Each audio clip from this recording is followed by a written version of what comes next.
Exactly 1 year ago, it was November 2019, and I signed a contract with a small press that was going to publish my women's fiction book. Well, that won't be happening anymore, and I fell for something that I do not want other authors to fall for. Stay tuned. Welcome to The Right Mama. My name is Jennifer Aline. I am the mother of twin girls and a freelance writer. This video is a little bit different than probably my more recent ones because I'm going to get into some pretty serious and kind of sad stuff. This video is going to talk about whether you follow your heart or your head when it comes to publishing. And of course, your book baby, is all heart. It is your passion project. It is your love. It is what you want to do. And for a lot of us, it's what we want to do for the rest of our lives. So our heart plays a huge part in the decision when it comes to publishing. Instead of following my head, I followed my heart 1 year ago. And I'm going to tell you a little bit about why that age will not be getting published with this small press. Also, I'm going to move forward not naming the small press that I was contracted with. I have in the past used it in videos. I've also put it on social media platforms. However, I'm not going to bring the name up, but if you do want to look for this small press, you will be able to find them. 1 year ago in November, I got an email back regarding my tweet from PitMad that happened in September. I had gotten responses on Twitter from a few different small presses, and I looked into them, I looked at their websites, I looked at social media, I responded appropriately. I definitely did the research I was supposed to do when it came to looking into the business before signing a contract. I emailed back and forth with this small press, asked the appropriate questions, and decided to follow my heart, and I signed with them. I knew they were small, and I knew that their cover art was definitely something I needed to discuss with them because I wasn't a fan of their covers. Also, when I asked them about their editorial background, they responded by saying that together, the two editors had 10 years publishing experience. I didn't like that answer, but I saw this as an opportunity to get my book out and have a team behind me that I could interact with and communicate my opinions with, so the book would be how I wanted it. So I signed the contract. Honestly, I was really excited. I was very excited, and this experience started off very well. There was great communication with the editors. We went through 2 rounds of edits. We got into friendships and connections with the other authors. It was awesome. And then the pandemic happened. Around March or April 2020 was really when the silence started from this small press. We did not hear back from the editors. We did not get updates. And of course we wanted answers. I was getting emails and messages from some of the other authors asking, what the status was of our books or if we'd heard from anybody. And yes, I emailed. And when I did get an email back, it was that due to the pandemic, things are a little slow, or due to the pandemic right now, we're doing as much as we can, but there's a lot going on. And I knew this was true to an extent. Let's go back to November 2019, 1 year ago. This small press picked up about 10 to 15 new authors to add to their team. That's a lot for a very small press to take on. I think that played a part in the next part of my story. We did not get very much communication through most of this year. And when we asked why, it was because of the pandemic.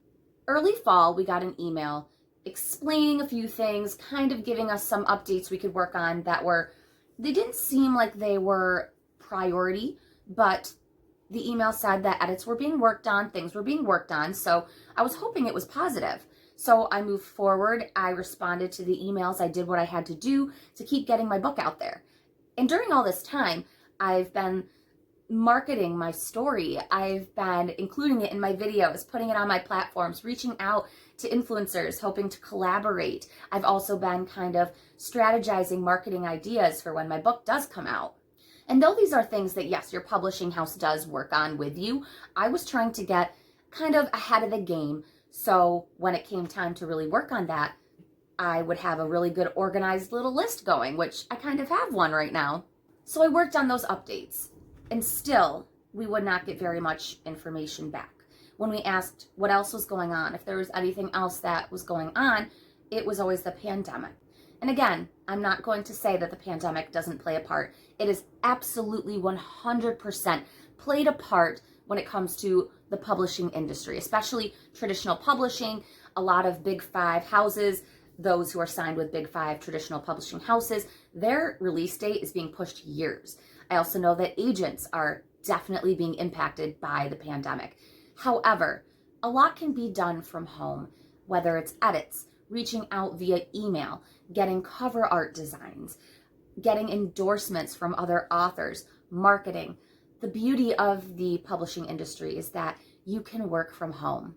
Another email we got was stating that due to the waste of these last 6 months, we would have to move our publishing dates to 2021.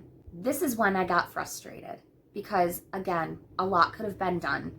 Maybe not everything. And yes, maybe our books could not be published this year, but things could have been done and updates could have been given. Before that email saying our dates would be moved, there was another email saying that if we wanted, our rights could be reversed. If we were not happy with the state of the business, if we were not happy with how things were moving, we had the ability to reverse our rights and seek out representation. This was a red flag. This was odd, and it seemed to me that something else was going on when I heard this. Not long after the email stating that our books would be published in 2021, a few of us, authors from this small press, received an email stating that we were not a good fit. There were other details in there, but we were not a good fit, and they would like our rights to be reversed. This means they did not want to publish our book anymore. I was furious, but I wasn't surprised. However, I wanted an explanation, so I really pushed trying to get an explanation because I feel that the authors deserved a little bit more than the reason behind why their books were not being published was because of the pandemic and that these last 6 months have been a waste. I didn't get an answer. Therefore, now that age will not be getting published by this small press, leaving me in a pretty tough situation. So here I am. My book is not getting published. I've been marketing. I've been trying to expand my following, expand interest, hoping that it could build a fan base and get some people to purchase the book and, talk about the book. And now the book's not coming out. There were some reasons that I kind of expected something like this to happen. From the start, I did my research, like I said, and there were a few things that caught me off guard about this small press. One, their social media was not professional, not put together, and not updated. Two, it was a very small team of 2 people, and their website did not have much about their credentials or background regarding editorial experience or if they were certified through the EFA. But there were 2 editors to the team. That was it. On top of social media, meaning, Instagram, Facebook, Twitter, websites, they just did not seem put together well and professional. And the editorial team, when I asked questions, they were very oddly answered. Like I said, I asked about their credentials and their education and their experience in the industry when it came to publishing. And my answer was that together they had 10 years of publishing experience. I do understand that a lot of self-published authors, when they get this experience in getting books out and they get experience, in this industry, they do come together and they build a team and they help other people get published. And that's awesome.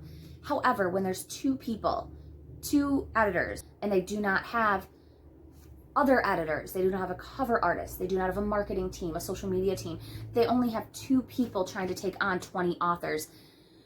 That's also something that left me a little wary. And the 4th thing was their cover art. That kind of goes on top of their team being small, in that their cover art did not look professional. It did not look like something I would be proud of if my book had the cover. But I asked them with these questions I asked at the beginning, if I would have a say, if we could outsource if I was not happy with the cover.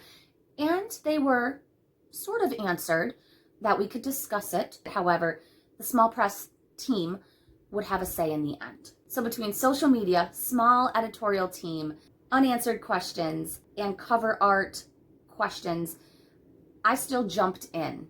I still signed the contract last year because I wanted my book out there and I wanted support, and I wanted to support a small growing business. I wanted these two women to help me get my book baby out there. And then in return, I wanted to help the other authors they were taking on and help market them and collaborate with them. I like supporting small. So I was excited to take this on. And I also saw it as a learning experience. I could learn through interacting and communicating with them and see how things were published, how the resources and the formatting and all those things, I could learn a little bit about them. I knew from the start that they weren't very professional. They also laughed a little bit when I was asking all these questions and told me that I ask more questions than typical authors. If you've watched many videos on AuthorTube or read publishing blogs, you're supposed to ask questions. You're supposed to interview your agent or editor before you sign a contract. So I was not in the wrong when it came to asking these questions. In the end, I should have followed my head, but I followed my heart. This video is really the beginning of these next few weeks of me posting some videos about red flags and things you should do before you sign the contract. I'll also, at the end of this month of videos, give you a little snippet of what my plan is moving forward with That Age. So I guess the last comment that I'm going to put in this video is, yes, following your heart is important. If you have a dream to be traditionally published, do it. Seek out, query, get feedback. And if an agent, is asking you to do all these things to change your book around, follow your heart if that's your book and your baby. You should stick with it. I have always stuck with wanting first person because I love that point of view. And over these last several years, I have not given in to changing to third person, even though I've been asked. You can stick with your gut and stick with your heart for certain things. But when it comes to signing a contract and working with a business and getting your book out there on a professional level, you might want to side with sticking with the brain. Stick with what your head says, not your heart. Thank you very much for listening to this video. I hope that it was insightful, informative, and these next few videos, kind of from what I've learned from this experience, will be helpful when it comes to you and your publishing journey, or just be informative when it comes to learning a little bit more about the industry and learning a little bit more about what I kind of experienced and what I learned from this past year. Thank you guys very much for listening to this video. If you like this kind of stuff, specifically this informative, personal stuff, comment below. And if you want to be notified when I do post, ring that bell. I post every Friday. Please subscribe, and thank you very much. I don't have a mug of coffee with me, but I'm gonna go downstairs and fill me one up because I need it. Thanks, stay creative, and stay caffeinated, folks.